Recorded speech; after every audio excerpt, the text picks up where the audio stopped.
El que m'agradaria aquest vespre és fer dues coses. En primer lloc, explicar-vos quina és la lògica que hi ha darrere de la nostra feina amb entorns innovadors i explicar-vos per què nosaltres pensem que aquesta feina és especialment important a nivell internacional i també m'agradaria destacar les conclusions fonamentals i els marcs que hem pogut elaborar, sobretot després de fer tota aquesta tasca que també Ismael comentava.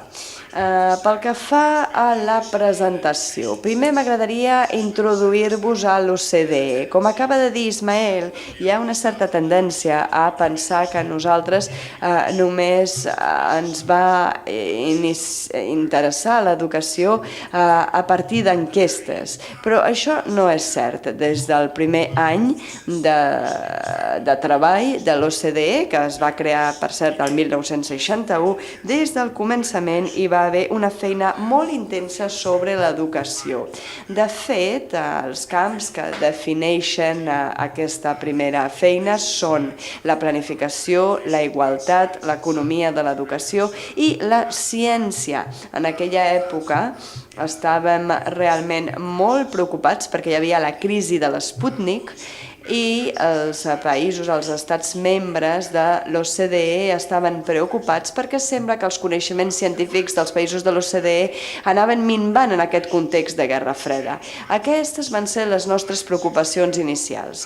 El 1968 es va fundar el Centre CERI i no és una coincidència, es va fundar a París perquè hi havia en aquella època molta confusió, però també es pensava que s'havia de plantejar el futur a llarg termini i aquí va ser quan vam definir la nostra missió i nosaltres el que volíem era aprofitar els exemples internacionals per tal de poder encoratjar la innovació. Per tant, crec que així teniu una mica un tast del que hem estat fent durant els darrers 40 anys al nostre centre, al centre CERI. I jo crec que la funció del CERI ha estat realment aquesta, és a dir, treballar en grans projectes. Entre aquests grans projectes tenim el Schooling for Tomorrow, és a dir, les escoles del demà, i que es va acabar el 2008, i un altre projecte que és el que us presentaré avui. Bé, doncs primer de tot la lògica subjacent. Per què aprendre? Per què innovació i per què entorns innovadors? Bé, primer, per què l'aprenentatge? Per què cal aprendre? Crec que pot sonar una mica com una banalitat dir que vivim en una societat del coneixement, en una economia del coneixement.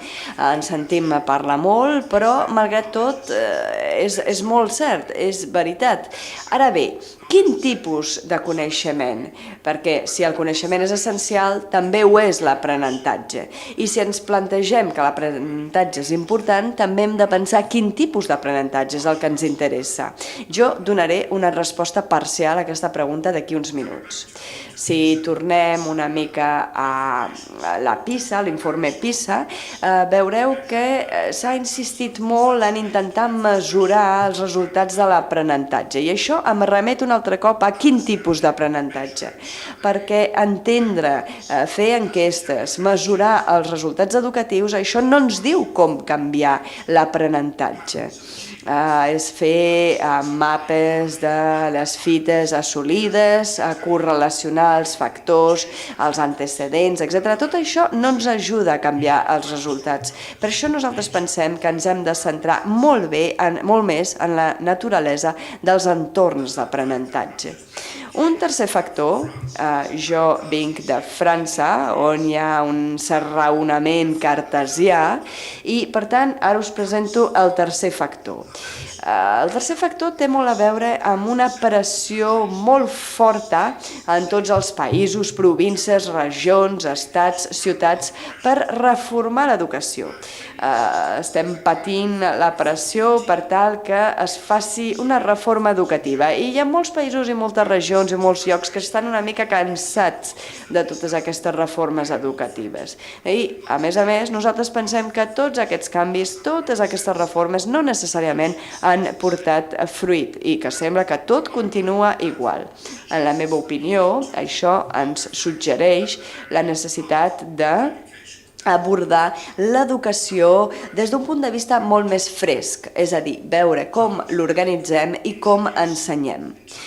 Tot això introdueix una mica el tema que més ens interessa des del punt de vista de l'OCDE, que és l'innovació. I per què fer aquest lligam entre l'innovació i l'educació? Una raó principal és que els models familiars i convencionals, dins de tots aquests models veiem que hi ha molta gent que no està assolint els resultats esperats i això és una realitat a la majoria dels països, dels 42 països de l'OCDE. Els resultats ens diuen que hi ha molts joves de 15 anys que no assoleixen el nivell 2, que és el nivell mínim en termes de competències lectores que estableix l'OCDE. Doncs resulta que el 20% d'aquests nois i noies de 15 anys no l'assoleixen. Sembla que la innovació ens permet mirar aquests indicadors convencionals i dir si els models existents no aconsegueixen els resultats esperats, hem d'estar disposats a innovar, hem d'estar disposats i estar oberts a fer les coses d'una manera diferent a com les fem. Però no crec que es tracti només de millorar a partir dels nostres models preexistents.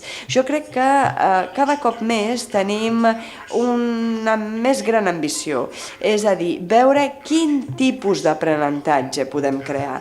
I cada vegada més ens estem centrant en 2 o 3 aspectes que ens parlen de la innovació. I per què ens parlen d'innovació? Doncs perquè ens estem tornant cada vegada més ambiciosos. Al segle XXI ens hem adonat que la nostra societat, les nostres economies són complicades i, per tant, l'aprenentatge, l'educació també és complicat i és molt exigent. Per tant, pensem que l'aprenentatge ha d'anar molt més enllà d'una comprensió convencional que ens parlaria d'aprendre determinats continguts materials i hauríem de mirar molt més el que és l'aprenentatge en profunditat, entendre els conceptes i entendre coses que es poden utilitzar en diferents contextos.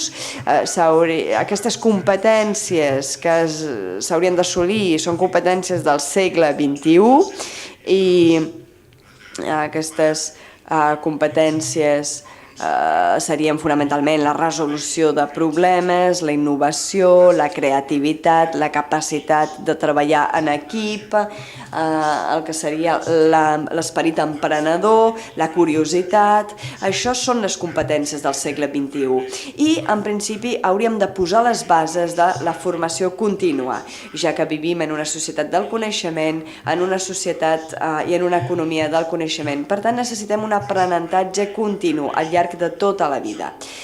Per tant, no només no estem fent les coses convencionals o faríem les coses convencionals com hem fet fins ara, sinó que fins i tot volem anar molt més enllà. I aquest és el nostre programa per la innovació. I una tercera raó d'aquesta innovació són els principis d'aprenentatge. Aquests principis d'aprenentatge basats en proves són molt exigents i, per tant, demanen que hi hagi un canvi de direcció també cap a la innovació. L'aprenentatge, i aquesta és una opinió compartida per la majoria dels països, s'ha de basar en la innovació. La innovació és fonamental. I una altra pregunta, per què entorns d'aprenentatge?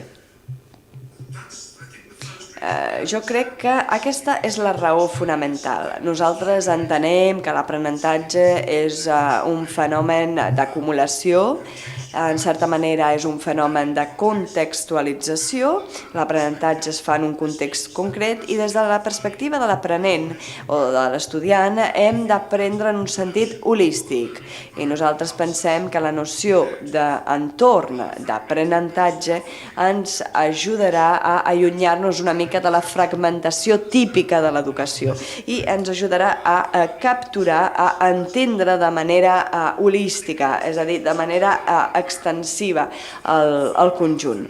Nosaltres pensem que la tecnologia també ens farà repensar les possibilitats de l'aprenentatge, perquè ara tenim una tecnologia més o menys econòmica que ens permet, per tant, repensar en aquestes possibilitats, tot i que en general nosaltres pensem que encara hi ha molt per fer perquè aquest potencial tecnològic s'integri totalment en els nostres entorns d'aprenentatge. Tot i així, pensem que és una opinió generalitzada i que això ens ha fet veure els reptes que tenim des d'una altra perspectiva.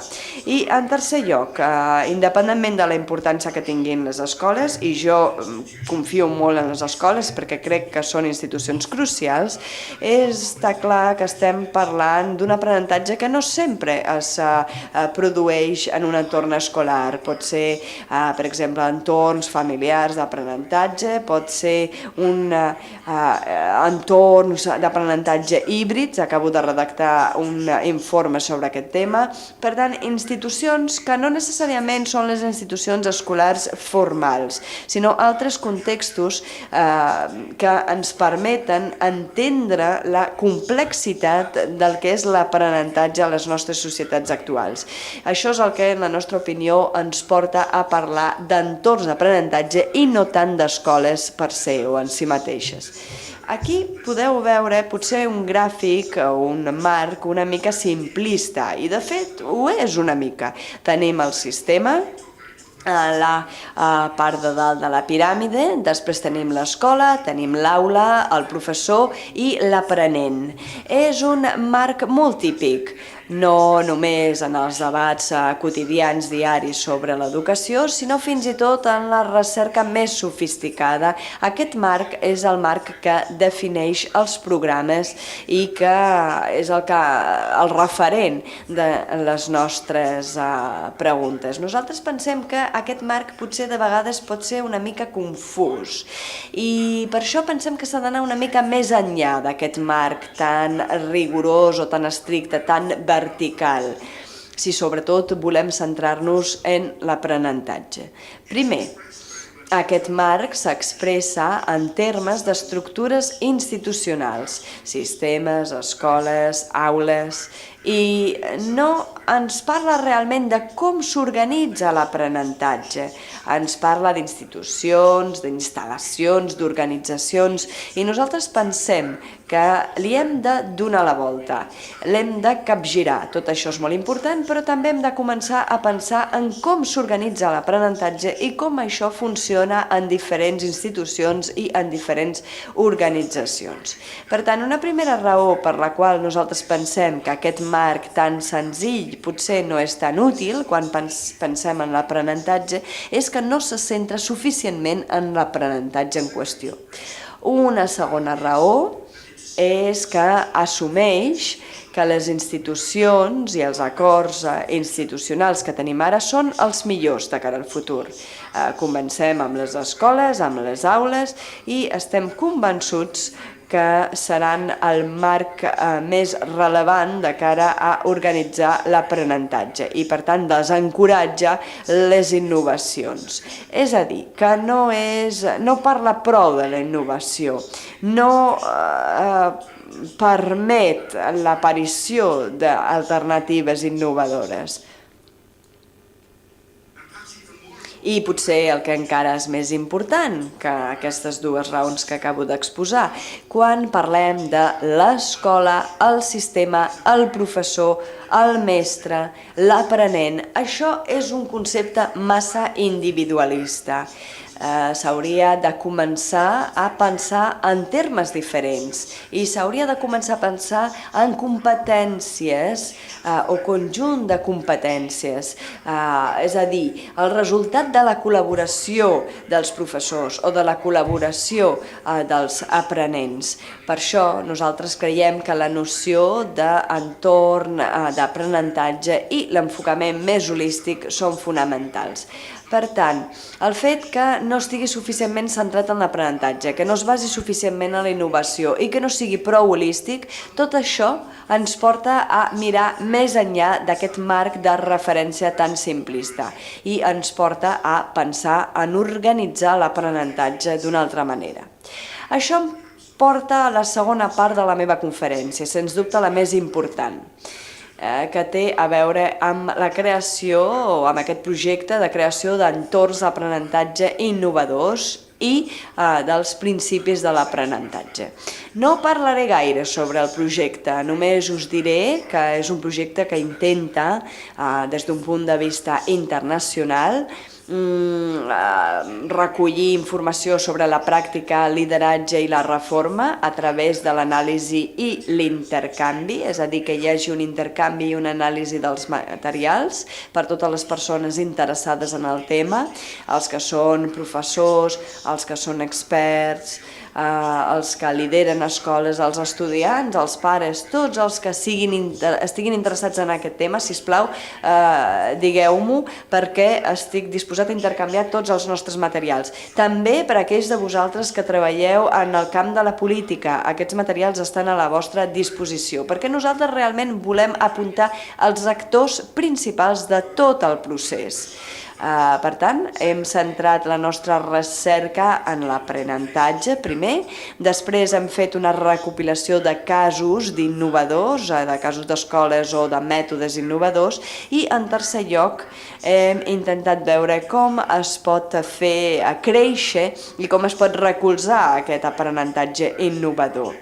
La nostra manera d'organitzar el projecte potser no és especialment interessant, però penso que l'enfocament que hem decidit adoptar, on combinem la recerca amb els exemples que han de ser una font d'inspiració i després tractar d'ubicar tot això en un conjunt d'estratègies per poder anar enllà dels casos aïllats i individuals i tenir un enfocament més sistèmic, penso que aquesta metodologia és una metodologia molt poderosa i, de fet, fins ara hem obtingut uns bons resultats que ja han estat publicats sobre el tema de la recerca en aprenentatge i ara estem intentant digerir els 125 casos d'innovació que hem analitzat i la informació recollida per diferents organitzacions.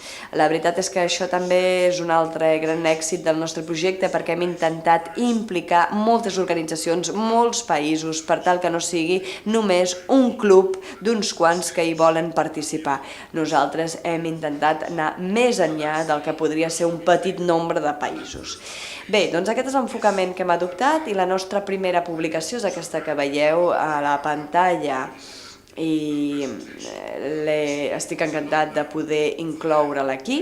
L'OCDE no és especialment coneguda per ser atractiva des d'un punt de vista visual. Segurament molts penseu que els informes són avorrits, doncs per una vegada hem canviat i hem fet una portada que resulta atractiva i interessant i que aporta una mica de frescor. Hem aconseguit també reunir alguns dels experts líders en el tema i la veritat és que he de dir que hem tingut grans investigadors d'Europa i d'Estats Units que han contribuït a la creació d'aquest marc de referència. Per exemple, hem tingut a Monique Bocarts sobre el tema de les emocions, que va contribuir a col·laborar amb un capítol, després sobre Technology and Learning, tecnologia i aprenentatge, un representant de Califòrnia, Meyer. Després també hem tingut Jim Splain, És a dir, hem aconseguit tenir veritables autoritats per ajudar-nos a fer dues coses, a digerir grans blocs d'informació i de dades per poder reduir-les a una escala que es pugui realment manipular i gestionar, i que ens han ajudat també a crear aquest marc de referència. I he de dir que el capítol final d'aquest informe, que serien guies pel futur o consells pel futur, hem intentat crear un fil conductor transversal entre aquestes anàlisis diferents que hem fet en el projecte. Això és el que trobareu en aquest capítol final de Future Directions, que us presentaré d'aquí uns minuts. Per tant, tota aquesta recerca, la feina de tots aquests investigadors, una part molt teòrica, d'altres molt més pràctiques, com per exemple els capítols sobre tecnologia, sobre aprenentatge i famílies, etc. Tot això es resumeix en 7 principis que haurien de ser la base d'aquests entorns d'aprenentatge. I pensem que els 7 factors són importants. El primer: es tracta de convertir l'aprenentatge en quelcom de central.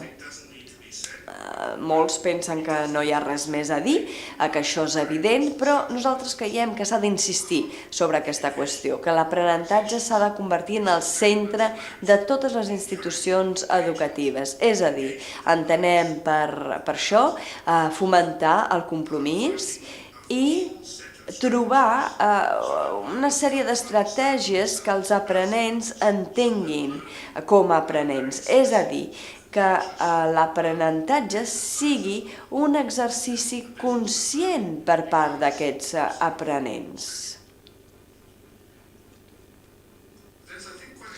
També penso que hi ha una imatge molt comuna sobre la naturalesa social de l'aprenentatge. És una imatge mental que tots tenim. Segurament és un exercici privat i un exercici una mica ocult o amagat, però és evident que l'aprenentatge és quelcom que és molt social, depèn de la interacció, depèn de la negociació, depèn de la interpretació, també feta per l'entorn. I sovint la forma més eficaç d'aprenentatge és la col·laboració, és el treball en equip, no sempre. De fet, també hi ha un paper important per l'estudi personal, l'estudi autònom, però també és molt important reconèixer que l'aprenentatge és un fenomen social i basat en la col·laboració. El paper fonamental que juguen les emocions en l'aprenentatge és un altre punt que cal recalcar, i quan parlem d'emoció parlem de satisfacció, parlem de gaudi d'aquest aprenentatge, si veiem la part positiva, i si veiem la part negativa podria ser el sentiment de trobar-se perdut, l'ansietat o l'angoixa quan les coses no s'entenen. No estic parlant aquí de ser un profe o un mestre amable amb els estudiants, tot i que evidentment és millor ser agradable amb els estudiants, no és que digui que hem de ser dolents o desagradables amb ells, però estic dient que l'aprenentatge eficaç requereix que la gent es vulgui comprometre amb l'aprenentatge, se senti realment interessat i motivat. Ja sabeu que a les escoles, als debats sobre l'educació, sovint aquestes emocions es deixen una mica de banda i s'insisteix molt més en el desenvolupament cognitiu, en les normes, etc. Doncs jo estic parlant de l'altra cara de la moneda, la part emocional, i pensem que és molt important entendre-ho. Els altres 2 factors us els mostro junts perquè, en certa manera, són 2 factors que van de la mà i crec que són un dels aspectes més interessants de la nostra recerca.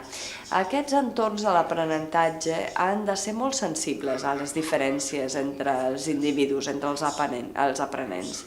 I, evidentment, en aquest sentit, cal tenir en compte el background d'aquests aprenents, les seves experiències prèvies, els seus valors previs, és a dir, la motxilla que porten aquests aprenents, perquè aquestes diferències individuals, personals, marquen la diferència. Nosaltres pensem que això també ha d'anar acompanyat d'una certa exigència de cara als aprenents, però hem d'exigir esforços per part d'aquests aprenents, però no podem tampoc exagerar aquesta pressió. Sí que els hem de reptar, però no podem deixar que se sentin perduts, perquè el problema és que quan aquests aprenents se senten perduts ja no aprenen. Però la recerca també, com deia, ens mostra que la pressió excessiva no sempre funciona. Per tant, s'ha de ser exigent, s'ha de reptar aquests aprenents, però d'altra banda s'ha d'evitar exercir una pressió excessiva sobre aquests aprenents. Aquesta no és la manera de fer les coses bé. I l'avaluació. L'avaluació és una part crítica de qualsevol entorn d'aprenentatge, de qualsevol sistema educatiu. Realment és molt important saber què està succeint, qui està aprenent, qui no està aprenent, però el paper fonamental de l'avaluació és que aquesta avaluació ha de ser coherent amb els nostres objectius i fites. Per tant, jo us parlava abans de l'aprenentatge en profunditat, us parlava de competències pel segle XXI. La pregunta és, els nostres règims o sistemes d'avaluació realment estan intentant captar tot això? Realment tenim un sistema d'avaluació que és un sistema que ens permet valorar el nivell de compromís, que ens permet d'avaluar les diferències individuals i de reconèixer les diferències individuals dels nostres aprenents? L'avaluació és un punt fonamental, però realment l'avaluació ha d'intentar insistir sobretot sobre el feedback formatiu. El feedback és essencial. I finalment s'han d'establir connexions. Nosaltres parlem en el nostre informe de la horizontal connectedness, és a dir, establir connexions entre qualsevol episodi educatiu i els grans conceptes que intentem desenvolupar, les grans nocions sobre les quals volem que els aprenents tinguin una comprensió. Hem de veure si, per tant, estem assolint aquest objectiu. Hem de veure si estem ensenyant fets concrets d'una manera fragmentada i aïllada o no, si estem en canvi establint les connexions i lligams adequats entre diferents disciplines, entre diferents matèries, estem treballant prou en projectes que realment tenen aquest enfocament transdisciplinari o multidisciplinari i que realment es corresponen amb situacions del món real, situacions realment existents i no pas situacions artificials que de vegades creem a les nostres assignatures. I som capaços de crear el vincle entre l'aprenentatge que es fa a l'entorn escolar i el que es fa fora d'aquest entorn escolar? Aquests són els 7 principis fonamentals i sabem que tot això composa un programa molt exigent, perquè no es tracta de triar els que més ens agradin, el que volem és aconseguir-los tots i fer-ho alhora. Nosaltres hem reexpressat tots aquests principis amb un llenguatge potser amb el qual estareu més familiaritzats i en certa manera són les nostres conclusions. Podem caracteritzar aquests principis com principis centrats en l'aprenent, però cal insistir que una aula, una escola, un programa centrats en l'aprenent no implica una contradicció amb el paper fonamental que han de tenir els professors. Nosaltres pensem que sense bons i grans professors serà molt difícil tenir un entorn d'aprenentatge centrat en l'aprenent. I segon punt, tot això també està relacionat amb un bon disseny, amb una bona estructura. Si parlem d'aprenentatge en grup, si parlem d'un aprenentatge basat en la recerca, tot això requereix dels professors tenir un gran repertori de possibilitats, de dissenys diferents i estructures diferents. Per tant, estem parlant d'un gran nivell de professionalitat i jo crec que això és l'únic que ens permetrà crear aquests entorns d'aprenentatge també molt personalitzats, per tal que hi hagi una sensibilitat cap a les diferències individuals i uns entorns que també permetin donar un feedback personalitzat, fet a mida de cada aprenent individual. Aquests entorns d'aprenentatge han de ser inclusius, és a dir, com deia, hem de ser sensibles a les diferències individuals i de grup, de manera que no perdem ningú pel camí, perquè hem de ser inclusius, perquè volem que tothom se senti compromès, i també l'aprenentatge és social, com deia. L'aprenentatge és molt eficaç en grups i, per tant, val la pena també que hi hagi comunitats d'aprenents a les escoles i al voltant d'aquestes escoles. Aquests principis, per tant, així els hem reexpressat en termes educatius o reformulat en termes educatius més clars. I per anar acabant, disposo encara de 10-15 minuts, em diuen. M'agradaria, ja que he parlat de l'entorn d'aprenentatge, m'agradaria parlar una mica més sobre aquests entorns d'aprenentatge en el seu context concret.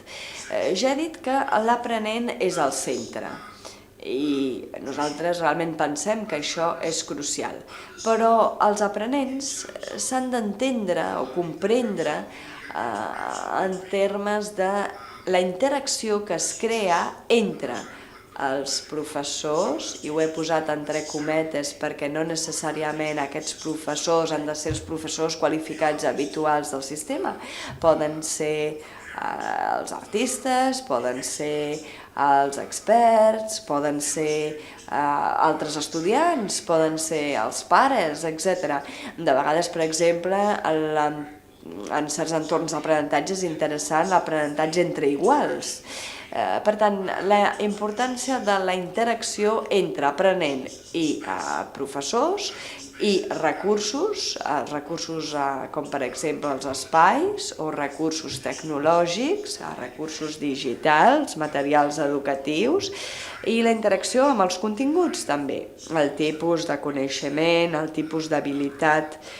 Nosaltres podem veure molts entorns d'aprenentatge on intentem introduir aquestes competències del segle XXI, les qüestions com, per exemple, la sostenibilitat, el valor de la ciutadania, etc. Tot això forma part del contingut. Per tant, la interacció o la barreja de totes aquestes activitats d'aprenentatge i les pedagogies. Aquests entorns d'aprenentatge complicats i exigents ens han de portar també a tenir una comprensió molt àmplia del lideratge, perquè estem parlant d'un aprenentatge que canvia i, per tant, estem parlant de dissenyar i redissenyar. I en aquest sentit, el concepte del lideratge, i estem treballant ara amb la Fundació Jaume Bofill en aquest sentit, estem intentant veure què significa en aquest tipus de context el lideratge, quins són els ingredients i les pràctiques fonamentals. Per tant, jo crec que la noció de lideratge, d'aprenentatge, és una noció fonamental en aquest tipus de context. I tot això ens porta a diferents tipus d'aprenentatge que nosaltres podem avaluar, que podem mesurar de diferents maneres i n'hem de ser molt conscients. Hem de disposar o recopilar tota la informació possible sobre els entorns d'aprenentatge. Hem de saber què és el que s'està fent i està succeint en termes d'aprenentatge. I en aquest sentit hi ha d'haver un feedback d'aquesta informació cap als professors, cap als estudiants, però també cap als líders d'aquest aprenentatge. És a dir, la informació crítica del que està succeint no només ens permetrà fer una avaluació formativa a l'aula, sinó també que es tracta d'entendre la pròpia organització. Per tant, aquests entorns d'aprenentatge poderosos o potents aplicaran els 7 principis en aquesta interacció entre aprenents, professors, recursos i continguts amb aquestes activitats i pedagogia. Aquests 7 principis que us he comentat abans. L'innovació la tindrem perquè ens ajudarà a replantejar els components principals i els processos principals de l'aprenentatge. Constantment hem de generar informació, hem de poder així crear un lideratge d'aprenentatge que estigui constantment informat. Per nosaltres aquest marc és un marc molt més convincent. Quan parlem d'aprenentatge, quan parlem d'aprendre al nivell micro, perquè aquest nivell ens interessa molt, després en una altra transparència us parlaré dels altres nivells, però a nivell micro sovint pensem en l'aula, en el professor, en l'aprenent, perquè això és important, però crec que hem de tenir un model més centrat en l'aprenent si realment hem de centrar-nos també en l'organització educativa en un sentit més ampli. I per tant aquest és el marc amb el qual nosaltres estem treballant, un marc que defineix aquests entorns d'aprenentatge. Nosaltres pensem que és molt important tenir aquest nivell micro, en aquest sentit ens hem fixat en diferents estratègies, rutines, modalitats organitzatives que han de permetre que aquestes institucions educatives, que aquests entorns d'aprenentatge treballin en col·laboració. És a dir, que hi hagi una col·laboració entre l'entorn institucional i l'entorn d'aprenentatge. Nosaltres sovint veiem que les escoles poden funcionar com a sistemes de rebuig de determinades ambicions, perquè tenen certs interessos que no coincideixen necessàriament amb els interessos dels aprenents. Es tracta que hi hagi una col·laboració entre els dos. Ho hem fet amb casos pràctics al Japó, a Hong Kong, on hem pogut comprovar que intenten conciliar aquestes dues posicions per tal que hi hagi sinergies a nivell micro i no que les organitzacions s'oposin constantment o refutin constantment el que és un entorn d'aprenentatge. A nivell més nuclear, nosaltres pensem que és molt important mirar-ho tot, malgrat tot, des del punt de vista de l'entorn. Molt més des del punt de vista de l'entorn que no pas des d'aquest nivell nuclear o individual. Evidentment, cal entendre aquest nivell micro, aquest nivell atòmic o nuclear, com l'anomenem nosaltres, però nosaltres creiem que un marc més sistèmic és més útil per entendre que aquestes activitats molt micro en el fons estan directament relacionades amb els entorns d'aprenentatge i els entorns institucionals. I aquest és el nivell que sovint nosaltres deixem de banda o menyspreem. És el nivell que anomenem meso, és a dir, la relació entre aquests entorns d'aprenentatge i la pràctica comunitària. Nosaltres pensem que aquesta creació de xarxes és fonamental, és crítica si volem que les coses canviïn a gran escala. I tot això, evidentment, no ens ha de portar a menystenir el paper de les polítiques i de les persones que han de dur a terme les reformes. Però creiem que aquest paper s'ha de reinterpretar en termes de lideratge, veure com podem donar un lideratge al que estem fent, veure com podem crear les condicions, els incentius i les capacitats per realment desenvolupar entorns educatius que siguin dinàmics en relació amb aquests 7 principis que he descrit. I concretament com podem promoure les connexions en aquest nivell meso, com podem aconseguir que les escoles, els centres escolars col·laborin, els educadors col·laborin. Jo crec que això sempre s'ha de fomentar. No només, jo crec que els canvis sempre se solen produir al nivell micro i realment no arribem allà on es pot realment crear o marcar la diferència. Per acabar, penso que hem de repensar l'aprenentatge, hem d'estar preparats per la innovació. Crec que també hem d'insistir o alimentar-nos de la recerca i de la pràctica per poder col·locar l'aprenentatge com a prioritat. Hem d'assegurar-nos que el que alguns anomenen el nucli tècnic, és a dir, l'entorn d'aprenentatge no estigui contraposat a l'entorn institucional o organitzatiu, i hem de desenvolupar sobretot el nivell meso, és a dir, aquesta educació d'escala, centrant-nos en xarxes i comunitats pràctiques.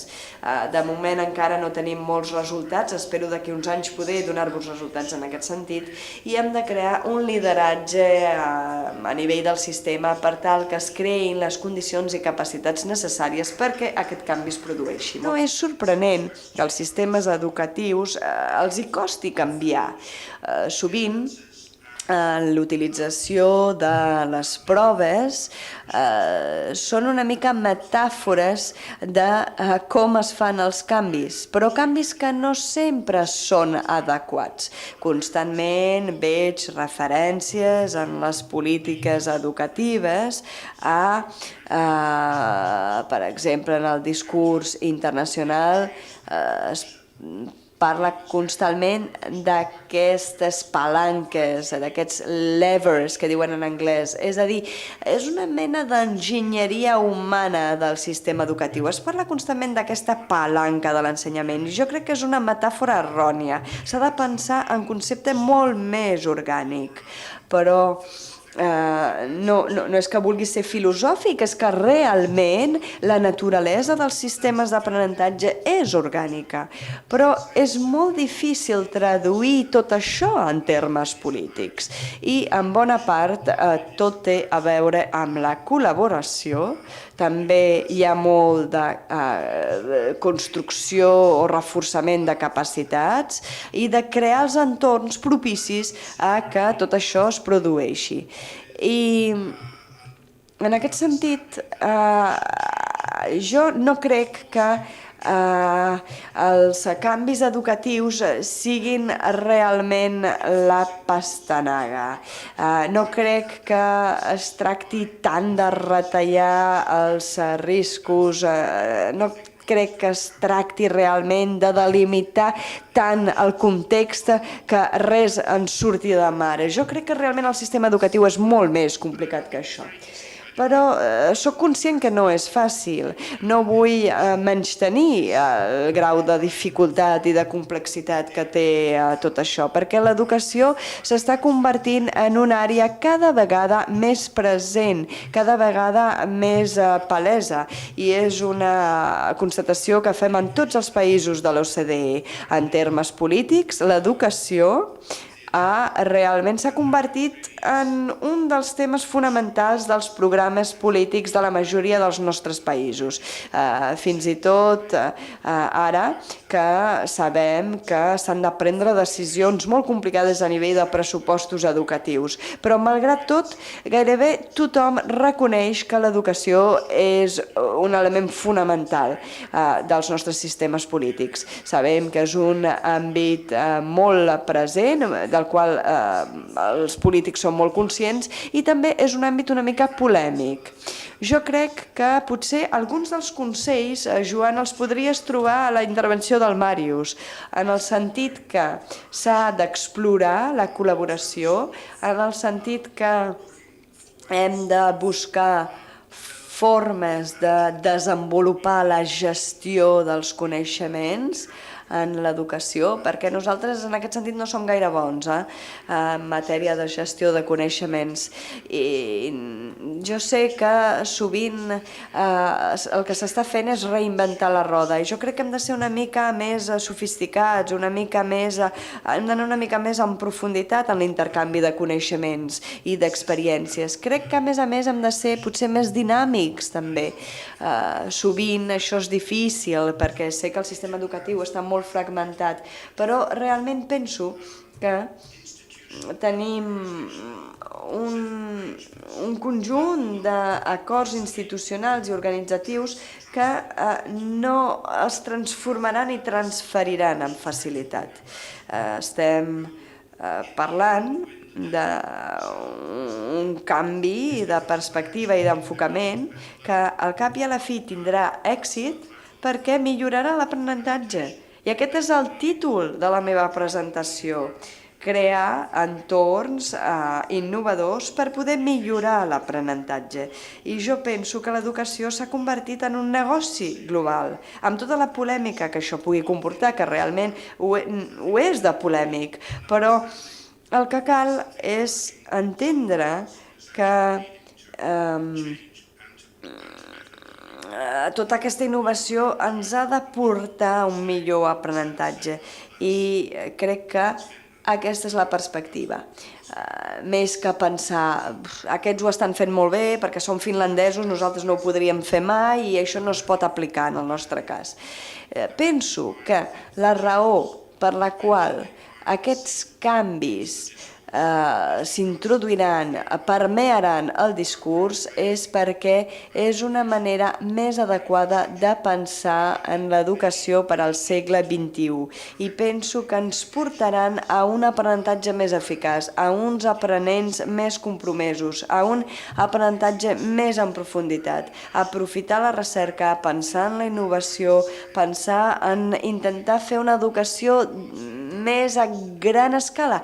I aquestes són coses que interessen tots els polítics. Ja sé que hi ha certes coses complicades, per exemple, l'avaluació formativa es pot veure com quelcom d'agradable i fàcil si comparem a l'avaluació més comparativa, però jo crec que la importància de l'avaluació formativa és fer que l'aprenentatge sigui més visible, utilitzant i més factible,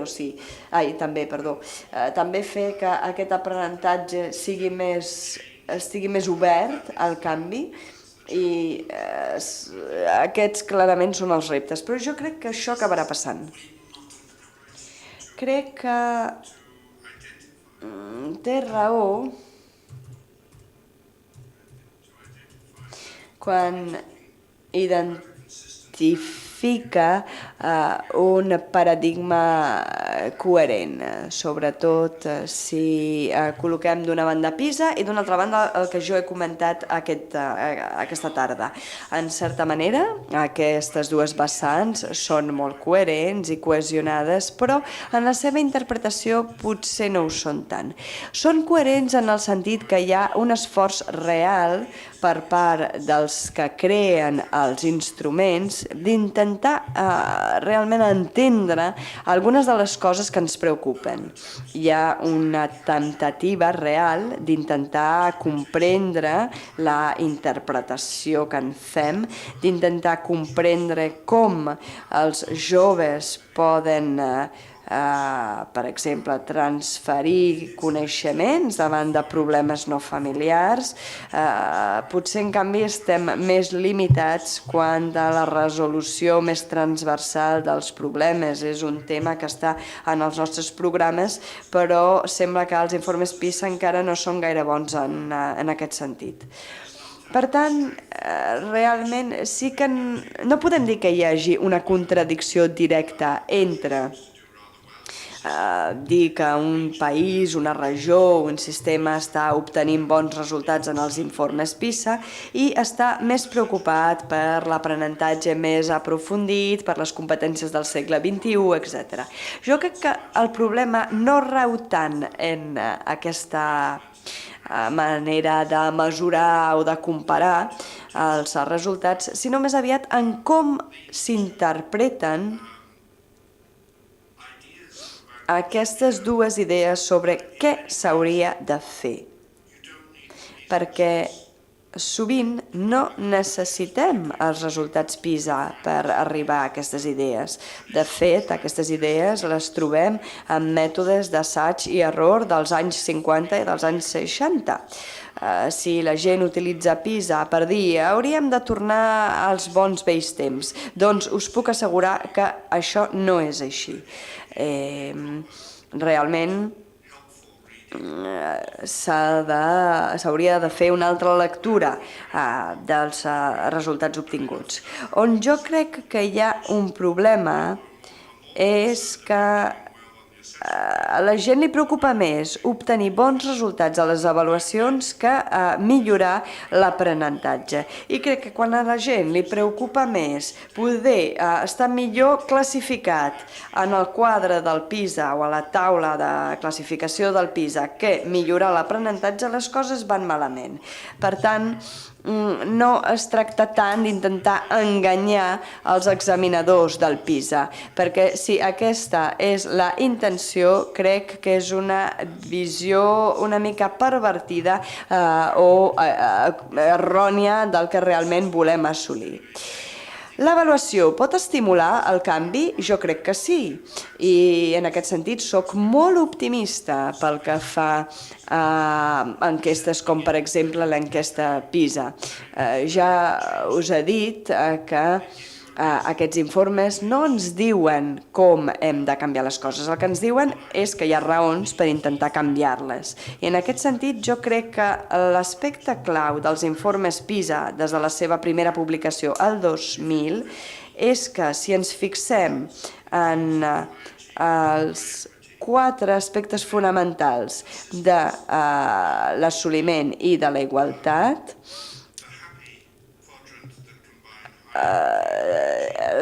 els millors resultats són els que combinen les dues coses i segurament això és el que a nosaltres també ens agradaria imitar. I en aquest sentit, en aquest petit quadrant que combinen els dos, tenim els coreans i tenim els finlandesos. Per tant, sembla que hi ha alguns que aconsegueixen tenir totes dues coses, és a dir, obtenir molt bons resultats en aquelles coses típiques que són mesurades per PISA, reduir l'impacte del background social sobre aquests resultats. És a dir, no té gaire importància qui són els pares de l'aprenent en qüestió. Això no serà gaire important perquè es podran obtenir igualment bons resultats. Per tant, un alt nivell de la igualtat, de l'equitat. I aquest és un argument molt important que va en contra d'aquesta saviesa tradicional que ens diu que sempre hi haurà una davallada del nivell educatiu si només es busca la igualtat social. PISA ens ha mostrat que això no és cert, perquè ha comparat sistemes educatius de diferents llocs i de diferents països. Les avaluacions poden ajudar a canviar les coses? Jo crec que sí, perquè poden crear l'argument per al canvi. Després, les interpretacions que faci la gent d'aquestes conclusions, això és una altra qüestió. Però perquè evidentment les interpretacions poden ser molt diverses, encara que les conclusions siguin les mateixes. I una altra pregunta, la pregunta que teníem aquí davant sobre la possibilitat de crear diferents models d'aprenentatge. L'aprenentatge d'igual a igual, jo crec que sí, que tots aquests els hem de considerar, però malgrat tot també penso jo confio molt en la naturalesa social de l'aprenentatge dels nens a l'escola fins a una certa edat i crec que em sento molt a gust pensant que hem de posar les bases per a la formació contínua hem d'intentar insistir en l'intercanvi de les experiències educatives. Jo no vull en absolut acabar amb les escoles, perquè si realment hem posat aquestes bases educatives, haurem creat un desig d'aprenentatge que és quelcom fonamental, perquè siguem realistes, si no tenim gent compromesa, motivada, que es veu a ella mateixa com un aprenent, és molt difícil que hi hagi aquests entorns d'aprenentatge autònom. Cal tenir les eines, cal tenir l'experiència i cal tenir les bases clares, els fonaments d'aquest aprenentatge. Però si realment som capaços d'establir aquestes bases, aquests fonaments, evidentment jo estic molt a favor de que hi hagi models variats d'intercanvi d'experiències i d'aprenentatge autònom. Jo no sóc partidari de que la gent es quedi indefinidament a les institucions escolars. Hem de ser realistes i, a més, des d'un punt de vista econòmic també ho hem de tenir en compte. És a dir, aquesta idea de que ens hem de quedar en sistemes educatius per tota la vida, crec que això no va enlloc. Crec que el sistema educatiu ha de ser de qualitat i que després tenim un gran ventall de possibilitats de models educatius que es poden adaptar a les necessitats individuals, les necessitats de cadascú i que s'adaptaran molt millor també al concepte de la flexibilitat. Com es pot crear aquest aprenentatge col·laborador entre els professors, si aquests professors potser no tenen aquesta intenció? És una mica també el que deia el Màrius. Aquests principis es poden també, evidentment, aplicar a la naturalesa pròpia de l'ensenyament, és a dir, als professors mateixos. I penso que per això hem fet aquest projecte, per intentar crear uns entorns d'aprenentatge col·laboradors i dinàmics, per intentar trencar aquests compartiments aïllats, per intentar posar fi al que deien antigament. Es tracta de fer visible l'aprenentatge, com deia John Haskins. Nosaltres el que volem, evidentment, és entendre al màxim la professionalitat dels docents i qualsevol interferència, qualsevol intromissió en aquest espai personal, alguns la veuen com un atac a la professionalitat docent, però jo crec que aquest és un enfocament erroni. Jo crec que com més professional és el personal docent, més està disposat a adoptar un enfocament col·laborador. Podem fer-ho? Jo crec que sí. I crec que la part més atractiva de l'aprenentatge serà intentar fer-ho cada vegada més. Jo realment crec que com més anem en aquesta direcció, sabem, per exemple, que a Finlàndia els llicenciats són alguns dels millors professionals i molts d'aquests millors professionals volen també ser professors, i això és perquè s'han creat els entorns d'aprenentatge que són estimulants, que són bàsics i positius i que fan que la gent vulgui treballar-hi, perquè no és que siguem àngels, però sí que volem treballar en entorns que siguin segurs, que siguin encoratjadors. Per tant, centrar-nos en l'aprenent es tradueix en crear un entorn d'aprenentatge molt inclusiu i es tradueix, evidentment, en uns professors també molt implicats i compromesos. Jo crec que hi ha un veritable repte i alhora també hi ha una tendència a voler veure la lectura, la competència lectora, com una cosa bàsica.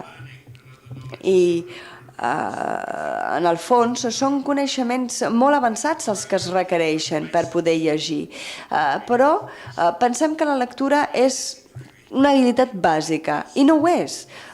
llegir, la competència lectora és un vehicle fonamental per l'aprenentatge avançat.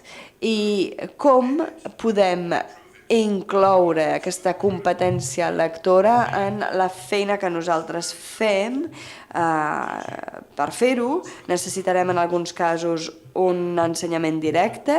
Hi ha casos concrets d'estudiants.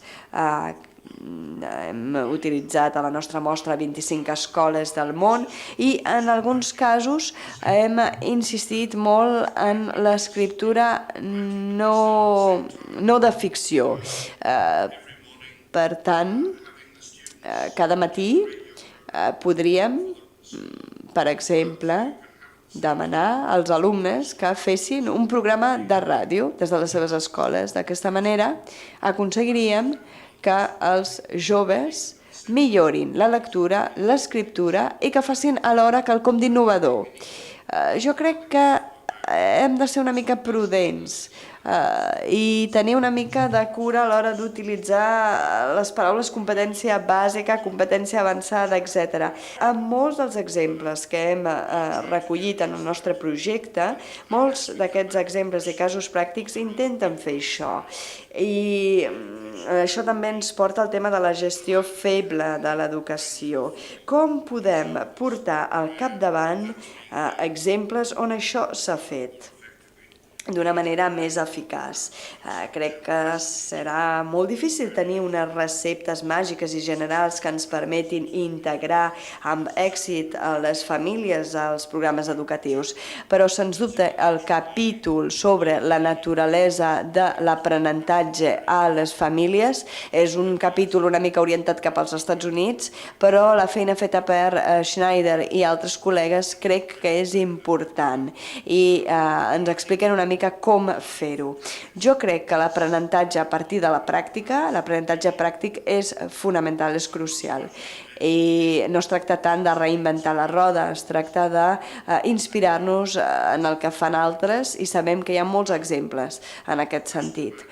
Pel que fa a la pregunta sobre les instal·lacions, l'arquitectura, etc., jo crec que l'espai d'aprenentatge és molt important. De fet, a l'OCDE tenim un programa que està dedicat concretament a això.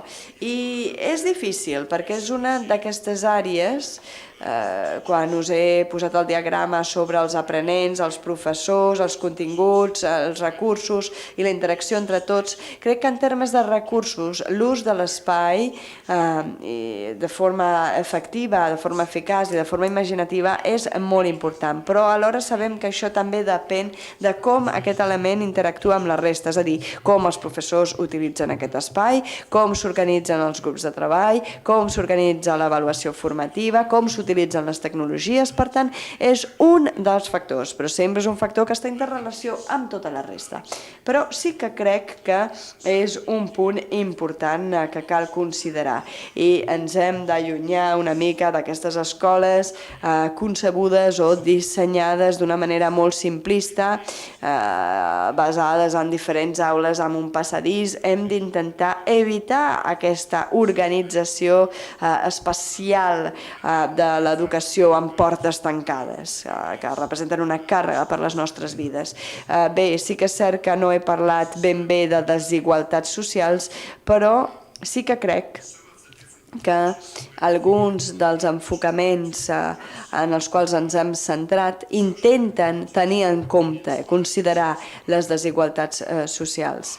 De fet, ens hem inspirat en aquestes desigualtats. En lloc de pensar que la innovació ha d'arribar quan ja tota la resta està resolta, perquè ja pertanyem a un barri de classe mitja i perquè tot això afavoreix l'entorn creatiu, nosaltres creiem que és a l'inrevés, que sovint en circumstàncies difícils, complicades, hem de fer coses innovadores per poder superar superar els reptes. I com tot això ho podem compaginar? Bé, doncs és el repte al qual ens enfrontem i com és una cosa orgànica mai no tindrem una fórmula simple per contestar.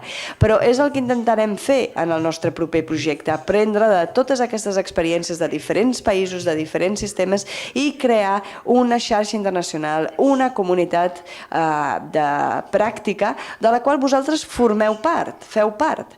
Ja sé que és molt ambiciós, però la veritat és que em sento molt entusiasmat amb aquest projecte. Moltes gràcies.